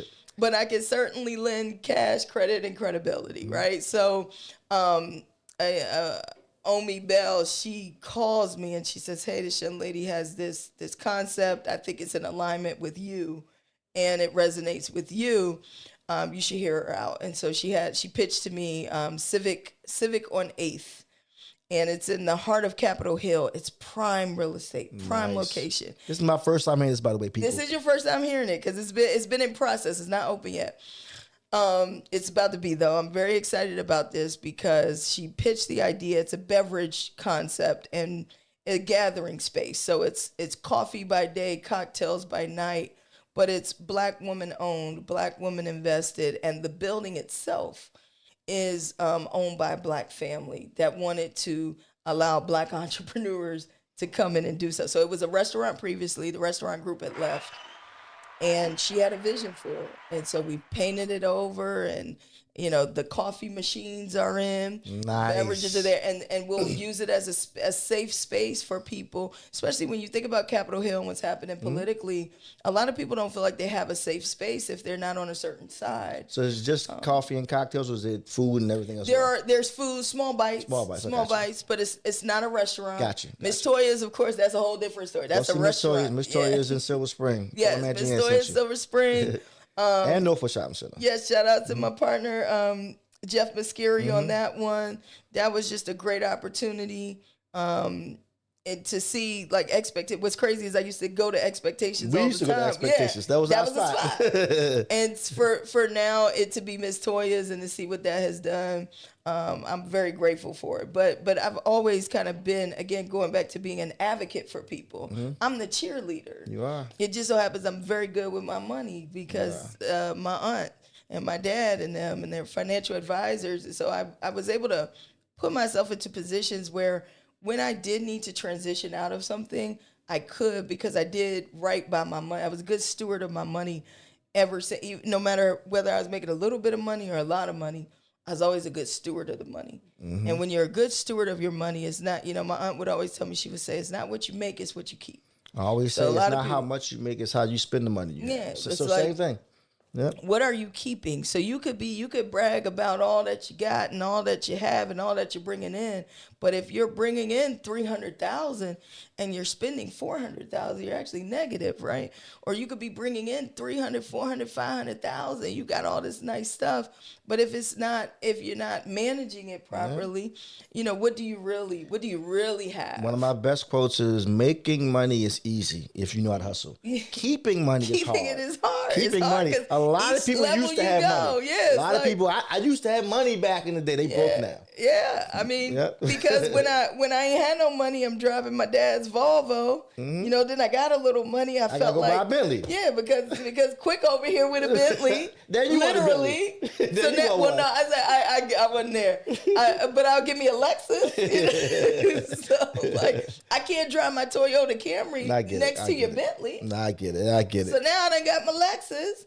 And then, so it's one of those things where I think being a good steward of my money early, even at low levels of money, right? Like, again, making $30,000, it's not how much you're making, it's just where do you put it? How well can you keep it? And then, again, as I got older and my missions changed, I've been blessed enough to be in a position to invest in these different ventures. Right. And I'm thankful because those are the successful ventures, right. I've taken many a loss, major losses on other ventures, but I'd never see them as a loss because I kept learning. Everything in life is a lesson learned. Yeah, each time I would learn something from it, and I knew I was meant to do it because a lot of times if you get burned, you don't want to do it again. Stuff would happen, and I'd be like, all right, like next opportunity. Smart. And so Civic on 8th is next. That should be open soon. And again, right in the heart of Capitol Hill, and it won't be far from the new Commander Stadium. Nice. So this gives us an opportunity to really build in a prime real estate location. And again, my partner Rhonda Fox on it. I think she's going to do an incredible job, and I'm just glad. What made me happy about it is I get to support another Black woman. I love that in her vision. I love it. It ain't my vision. I don't have no. I mean, she takes it to what we talk. But this is her vision, and for me to be able to be a part of it and go on the journey, that's what I get excited about. Same with Jeff and Miss Toya's. It was just to be able to be on this journey with people. I really respect people who aren't afraid to go pursue a dream. Being a part of that, and they let you be a part of that. I mean, again, there's a lot of risk, so it's extreme risk. Learn the business. As long as you learn the business, any and everything can potentially be profitable. What I will say is that, Angie, I've never got a chance to, and we have these conversations, people don't know, all the time. Angie comes to my house, we sit in the backyard, we smoke our cigar, drink our wine normally. Right, or Grand Marnier, or cognac, whatever you feel like. But I've told you this in private, but I want to just bring you on who is, just to remind you how proud I am of you. Thank you. How much I love you and appreciate not just what you've done for me, but for my entire family. Down to my wife helping her, down to now my son helping him get into Howard. Like Angie Ange has really become a part of my family. So I don't look at Angie as my old radio co-host. Like that part don't even. I don't even think about that. Like it's like Angie is really my sister through some of the best times of my life, through some of the worst times of my life. Angie Ange has always been a constant. Even when I'm wrong, she'll be like, "Bro, no, I like that shit, but how we gonna handle this? We can talk. I got you. I'm gonna come over to the house and talk to you. Just me and you, but just know I got you. But I like that shit. but that's what brother and sisters are for. Like you want somebody in your life that's going to root for you when you're doing right, but also check you when you're doing wrong. And the two people in my life that do that, are you and Ashley. Like Ashley, when Ashley, my wife Ashley and Angie Ange get together, it is attack on Quick. It is. My God. No, with Q Ash, call Ash. It's attack. It's not an attack on Angie, Quick. I told him he ain't listen to you came over here and said the same thing I told him. Now he want to start a podcast. Now he want to do that. Look, me and Ash are on one accord on all things except music. Right. This is where you This and is me. where you, because we wanted Nita Baker and Jill Scott, right, and Johnny. When she disrespects our music. Oh God, that's when we put Ash. This is where Ash, you can go. Ash can go.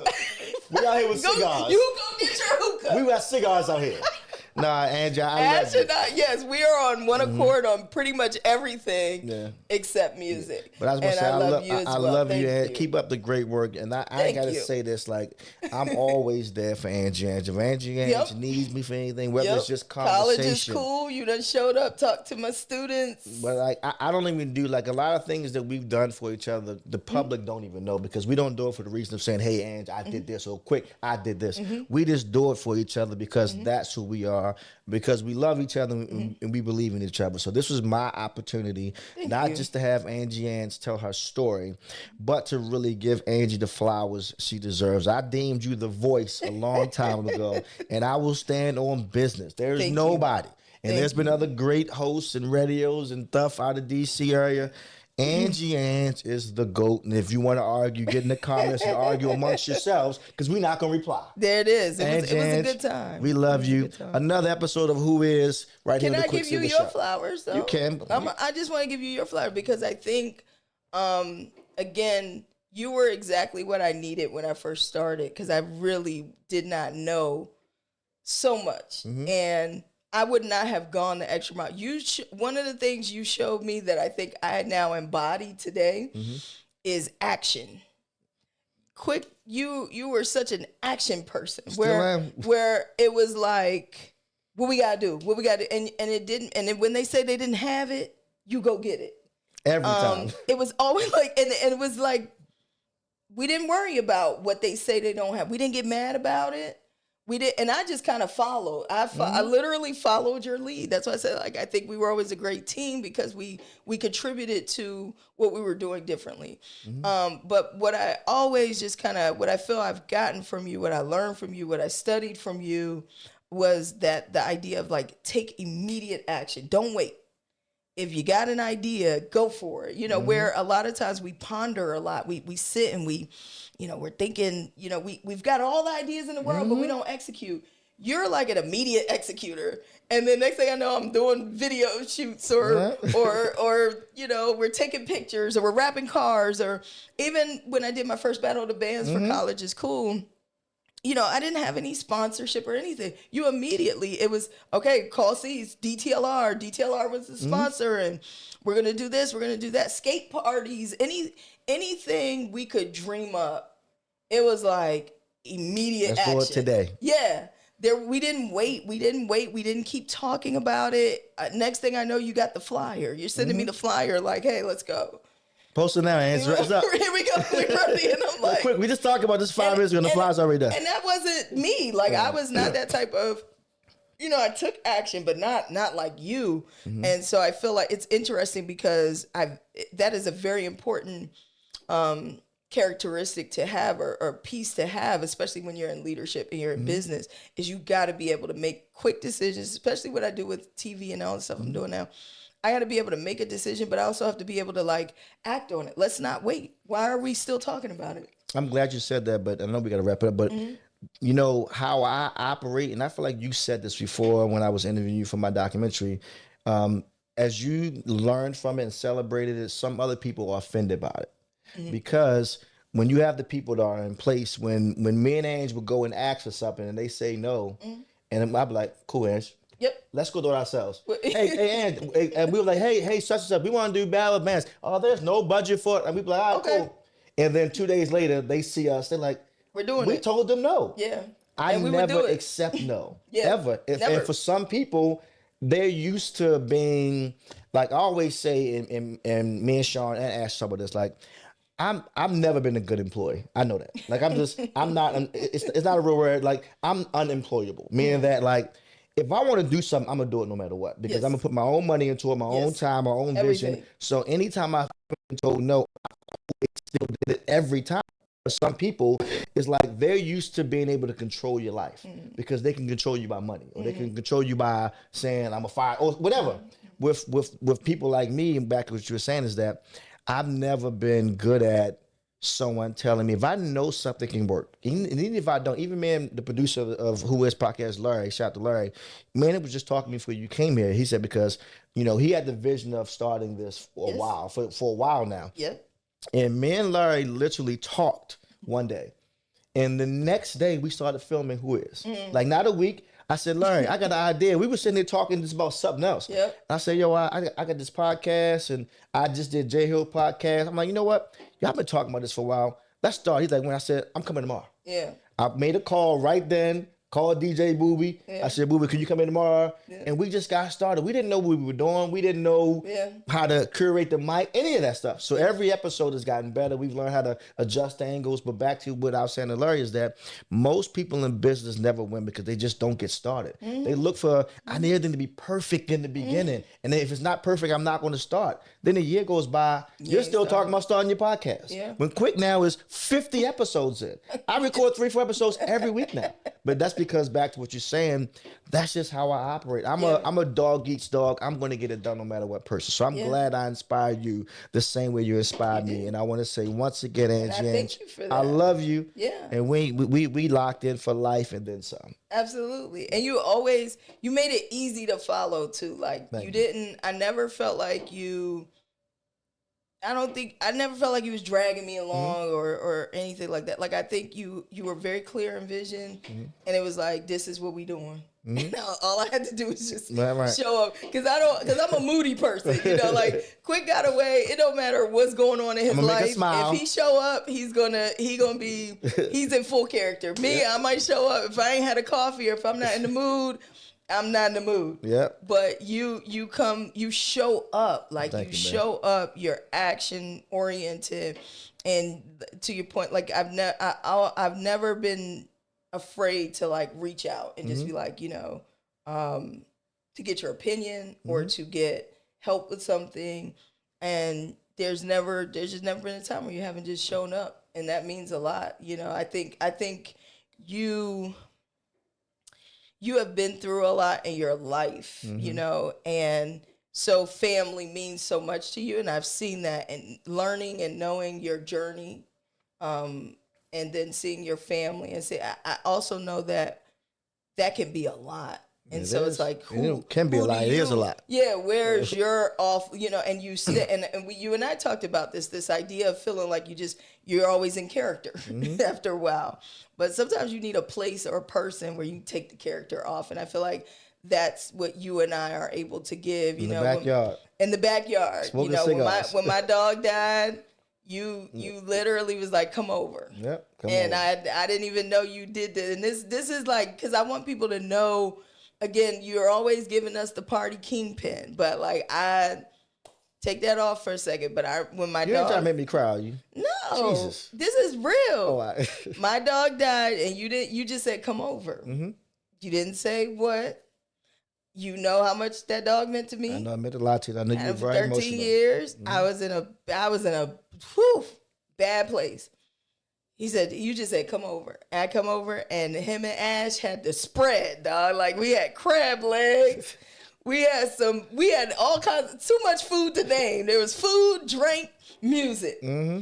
And we sat in that backyard, and again, we didn't have to talk a lot about Charlie, but it was just, you just jumped into action. Mm-hmm. But that's who you are, and I just want you to know that, like, there are people that love you as well that will jump into action for you, you know? And so know that, like, you jump into action for everybody all the time, and you're an advocate as well. But sometimes those of us who do that, we need opportunity to kind of just take the Angie Ange off, take the QuickSilva off, and be able to just kind of, just be. I'm glad I have that with you and Ashley. Yes, you did, and we will continue to because y'all beat you up. Ashley and Angie, they might not tell me what I want to hear. Yes, we're gonna tell you what it is. Yes, we will humble that ass. We gonna humble that ass. We gonna fake argue for 5 minutes, and I'm like, you know what? I don't want to hear this shit. Then I come back and I'm like, all right, y'all was right. All right. And then you'll play Jill Scott. Ashley will say something disrespectful. Then we all hug and everything's good. And then we gotta beat up Ash, and then we hug and everybody go to bed. So I do love you. I thank you. I thank you for the opportunity.